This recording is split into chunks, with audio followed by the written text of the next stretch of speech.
Okay, today, Mitzvah Hashem, we finished the Maamar. So up to Ches, the last chapter on page 303.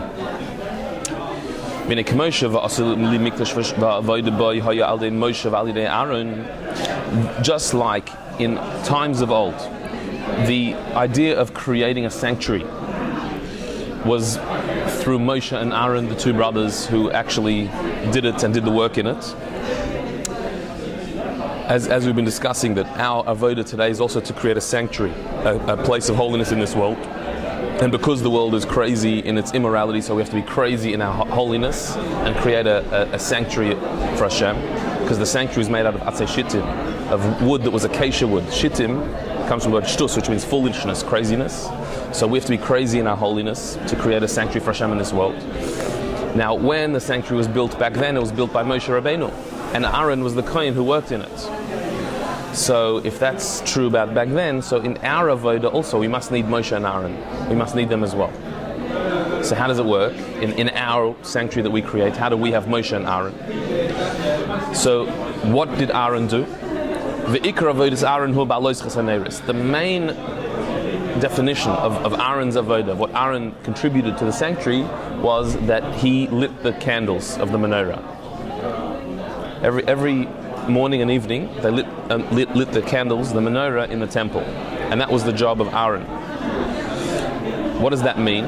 Why is that so specific? Why do you need Aaron to light it? Can't anyone light a menorah? What's the big deal? Because the soul of man is the candle of Hashem. Or the candle of Hashem is the soul of man. Lighting the candles of the menorah represented illuminating, igniting the Jewish souls. What Aaron did every day when he lit the menorah was his intention was that he is bringing light, he's illuminating, he's switching on the souls of the Jewish people. He's drawing down a divine light to ignite their souls. The reason why there were 7 candles is because there's 7 different parts in Avodas Hashem. 7 different ways of serving Hashem. The 7 emotional faculties. Some people serve Hashem with chesed, with love and kindness. Others with gvura, self-discipline. Others with teferes, which is a balance of the two, etc., etc. The 7 midas, each way is a different way of serving Hashem, and every soul has a tendency to one of those 7 midas, and so therefore Aaron would light all 7 candles, representing bringing light, the divine light, to inspire all the 7 different categories and types of ways of serving Hashem.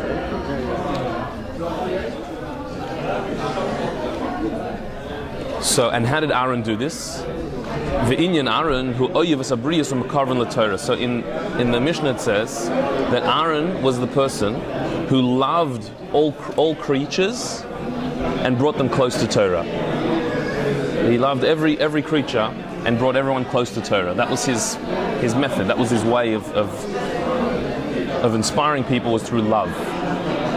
Now it's interesting that in this statement in the Mishnah, when it describes Aaron, it says he loved all creatures. It doesn't say he loved all people or loved everyone. It says he loved all creatures.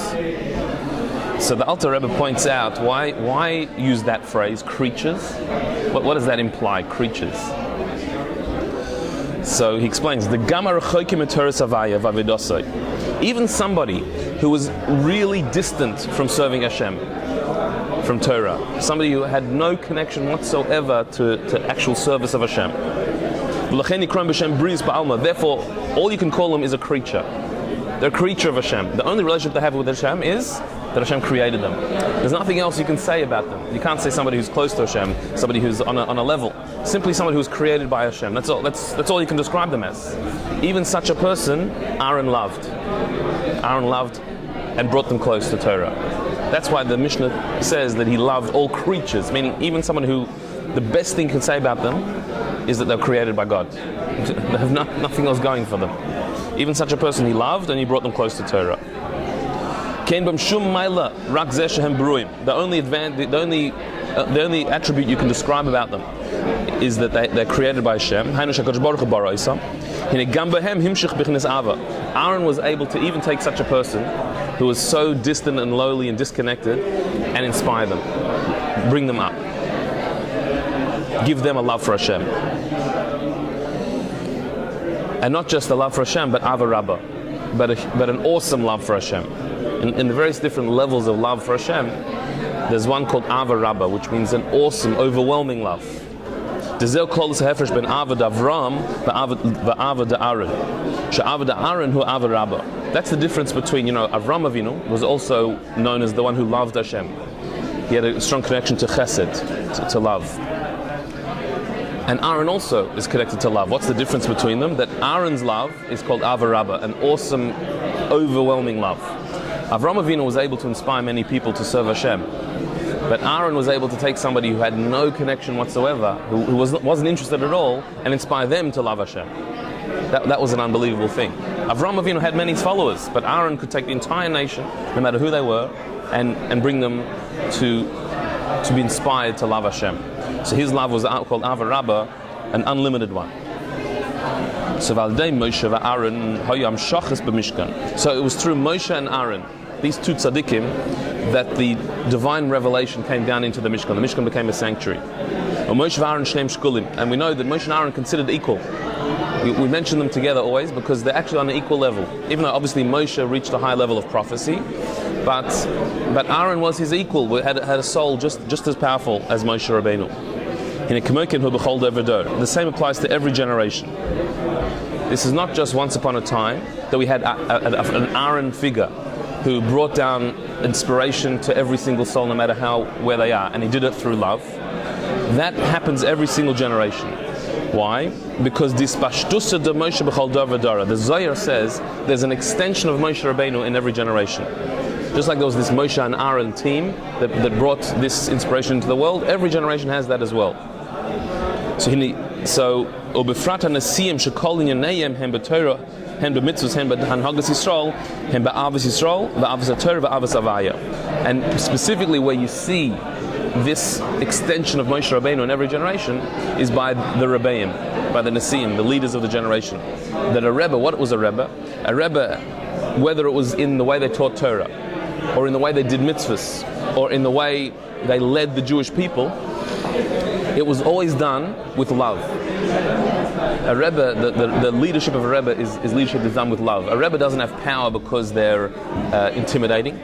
They don't have power because there's an army going out and enforcing their rules, or you're going to get punished if you don't listen to the Rebbe.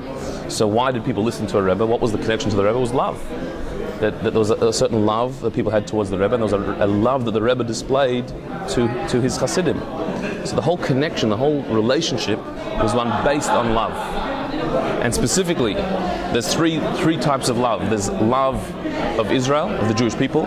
There's love of the Torah, and there's love of Hashem. And that is the thread that underlies Chassidus, and the whole Chassidic way is that through this threefold love of the Jewish people, love of Hashem, and love of the Torah, that's the basis of our Avodah.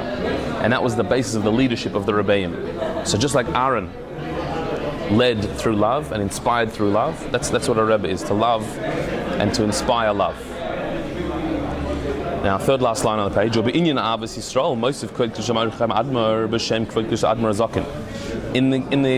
when we're discussing Avos Yisrael, loving the Jewish people, so the Frierdiker Rebbe adds a point in the name of the Alter Rebbe. He says, "Asher va'afta l'reich kamocha hu kli le'v'yahavta savai lekecha." That loving your fellow Jew is actually a method to love Hashem. It's a container, a vessel, a conduit to loving Hashem. Loving your fellow Jew is a conduit to loving Hashem. In other words, it's not a totally different thing. The mitzvah to love your fellow and the mitzvah to love Hashem are actually two sides of the same coin. One's necessary for the other. When you love a Jew, because why do you love a fellow Jew? Not just because some racial connection that we have, some ethnic connection that we have. That's not why we love a fellow Jew. It's because there's a soul that a Jewish person has that is a divine soul, and you have it, and your fellow Jew has it, and that makes you one. That unites you. So it's the divine aspect of the fellow Jew that makes us connected. That's what we love. So loving a fellow Jew is loving Hashem. If you don't have Avos Yisrael, so then love of Hashem is meaningless. It's only through Avos Yisrael that your love of Hashem is complete. And in fact, says the Alter Rebbe, "V'god la'avas Yisrael," that loving your fellow Jew actually is greater, more important. It overrides loving Hashem. It has to take precedence over loving Hashem,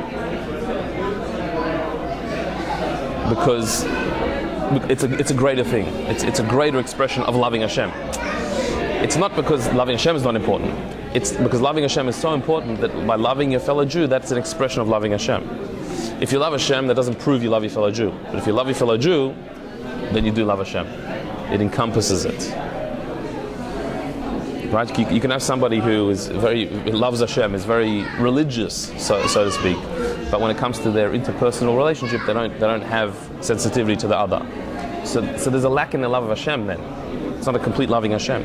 Whereas somebody who loves their fellow, that included in that is the love of Hashem, and that will enhance the love of Hashem. Because you love what your loved one loves. Hashem has a love for the Jewish people. He's shown an extra love and tenderness towards the Jewish people. And so, if you love Hashem, but you don't love the Jewish people, but He does. He loves the Jewish people. And the nature is, when you really love somebody, the things that they love and the people they love, you also have a love for because you love them. And so, if Hashem loves the Jewish people, so should you. V'zeh himshichu, over the page. V'zeh himshichu b'chol hachasidim hamakusharim hakshayachim aleim. So the Rebbeim who served Hashem with love and spread love amongst the Hasidim, so they enabled all Hasidim, all those connected, all those who have even somewhat of a connection. So you have three levels. There are Hasidim, who are followers of the Rebbe.